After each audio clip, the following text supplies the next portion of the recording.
Hello, this is analysed from soccerteamtactics.com.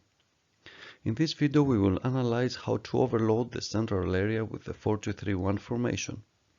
This is based on the tactics of Jose Mourinho. The central area between the midfielders and the defenders of the opposition, or the zone 14, is a very crucial area. If an attacking player receives under good conditions in this specific part of the field, then he will be able to play key passes to his teammates. If you want more information about how your team can attack effectively, you can get this book, Creative Attacking Play, from the tactics of Conte, Allegri, Simeone, Mourinho, Wenger and Klopp. If you want to know more about how to break down the opposition's defense by creating and exploiting space with a 4-2-3-1 formation, you can get this online seminar. There are links for both in the description part of this video. This is our website, soccerteamtactics.com, and if you like the content of this presentation, hit the like button. If you subscribe, you will help us to create more coaching videos like this. And if you click on the notification button, you will get notified when a new coaching video is uploaded. Let's watch now in this animation how the overloading of the central area with the 4-2-3-1 formation can be carried out.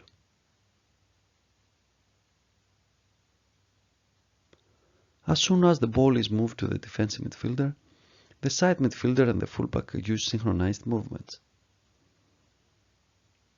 This creates a dilemma to the fullback of the blue team, who has two players within his zone of responsibility. Additionally, the side midfielder of the white team moves towards the center and creates an overload inside the zone of responsibility of the central defender. This enables him to receive free of marking and then play a key pass to one of his teammates. And let's watch now a variation.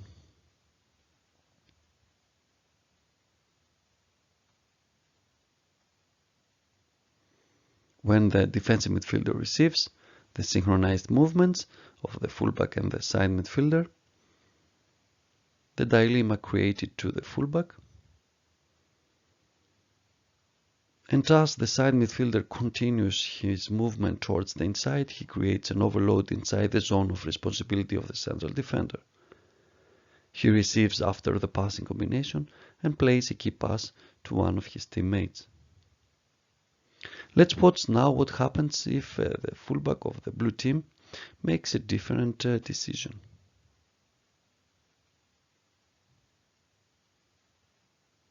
When the ball is moved to the defensive midfielder, the blue team fullback decides to mark the side midfielder. However, this creates available space behind him, and as the fullback of the white team is in an advanced position, he is able to exploit the space, receive the long ball and make a cross for his teammates. In this variation, you will see another example. As soon as the defensive midfielder receives, now the fullback of the white team is in a low position. Available space is created behind the blue fullback, but as the white fullback is not able to exploit this space, the forward makes a movement to take advantage of this available space and receive the long ball. Let's move now to some more details of the situation. First of all, what is the aim of overloading? The aim is to create numbers up in a specific area and then exploit this numbers up situation by moving the ball to the spare player. As it has already been mentioned, the central area between the midfielders and the defenders of the opposition, or the zone 14, is a very crucial area. If an attacking player manages to receive under good conditions in this specific part of the field, then playing a key pass, a final pass to one of his teammates, is an easy job. When a team uses the 4-2-3-1 formation, it is very wise for the number 10 to be diagonally positioned according to the forward. This positioning increases the available passing options when the ball is moved to a central midfielder, as you can see on this diagram. So as soon as number 6 receives, he has 2 available passing options for number 10 and for number 9, which wouldn't be possible if these 2 players were placed in the same vertical line. As number 6 has available space in front of him, he moves forward with the ball. At the same time, number 11 and number 3 of the white team use synchronized movements. The side midfielder moves towards the inside, while the fullback moves forward. This creates a dilemma to the fullback number 2 of the blue team, who has 2 players within his zone of responsibility. Number 11 continues his run towards the inside and enters the zone of responsibility of the central defender number 4. Now this player has 2 players to control within his zone. So number 11 is able to receive free of marking the pass from number 6 and then play a key pass to one of his teammates. A similar situation can be created after a passing combination.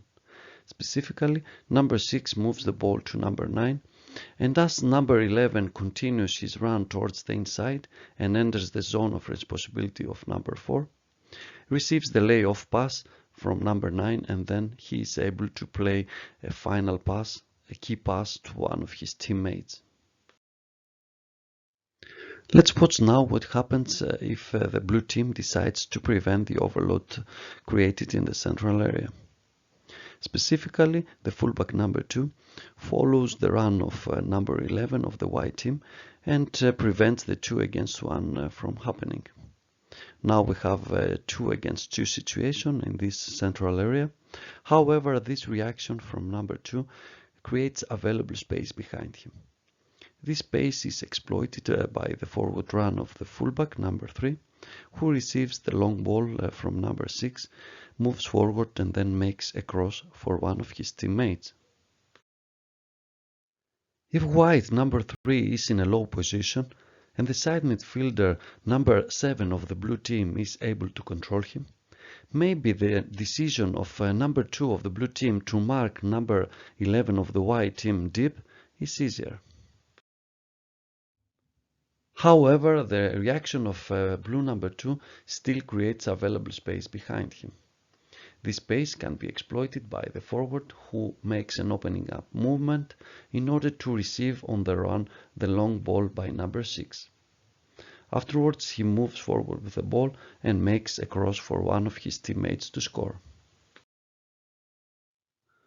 This drill number 1 is executed in 2/3 of a normal field. We have placed 8 mannequins and 2 fullbacks for the blue team, who replicate the 4-4-2 formation. The 4 white defenders play the ball between each other, and at some point they move the ball to one of the 2 defensive midfielders. When this takes place, the fullback and the side midfielder use synchronized movements. The aim of the side midfielder is to create an overload inside one of the white areas. However, the blue fullback decides whether he will allow this to happen or not. As you can see on the diagram on the left, the side midfielder number 11 moves towards the inside, while the fullback number 2 stays in his position. This means that the overload can be created inside the central white area, and then number 11 receives the ball after the passing combination and plays a key pass to one of his teammates. On the diagram on the right, you can see that number 2 of the blue team decides to prevent the overload by following the number 11 of the white team. This means that available space is created behind him, and number 6, who has the possession of the ball, should read the situation and play the appropriate pass. This pass is for the fullback number 3 to receive in the available space and then make a cross for one of his teammates. In other words, the defensive midfielders should read the situation, should read the reaction of the fullbacks and then play the appropriate pass. This is the animated drill number 1. As it has already been mentioned, an important element in this drill is the decision making by the defensive midfielder. This player should read the reaction of the opponent fullback and play the appropriate pass. So if the fullback decides to stay in his position, he should direct the ball to the forward or the side midfielder inside the white area in order to exploit the overload.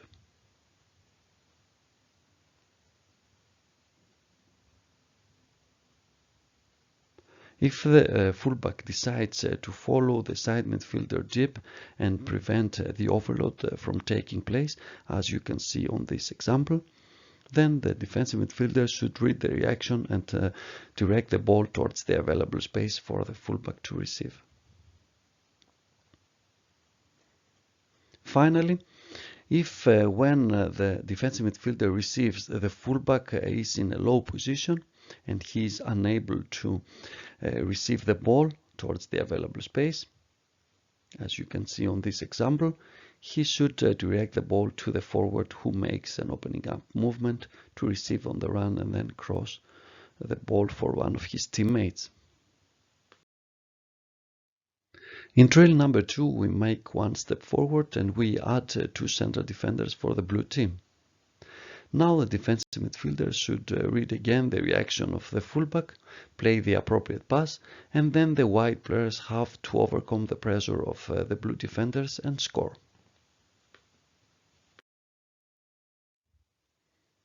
This is the animated drill number 2. Again, a very important element in this drill is the decision making by the defensive midfielder, but now the white players have also to overcome the pressure of the 4 defenders. In this first example, the overload is created and it is exploited by the pass to the forward and then the lay-off pass to the side midfielder, which ends up with a cross and a goal scored.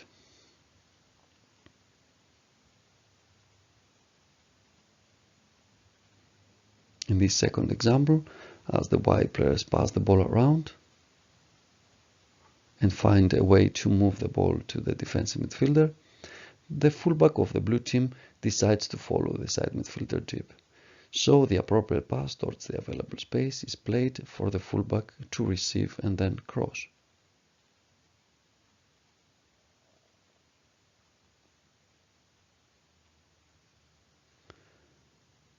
Finally, in this example, the defensive midfielder reads the positioning of the white fullback who is deep and plays the long ball towards the forward who receives on the run and makes the cross. If you like the content of this presentation, hit the like button. If you click on the window on your left, you will watch a full list of all our coaching videos. If you want us to create more coaching videos like this, subscribe to our channel. By clicking on the notification button, you will get notified when a new coaching video is uploaded. Thank you for watching.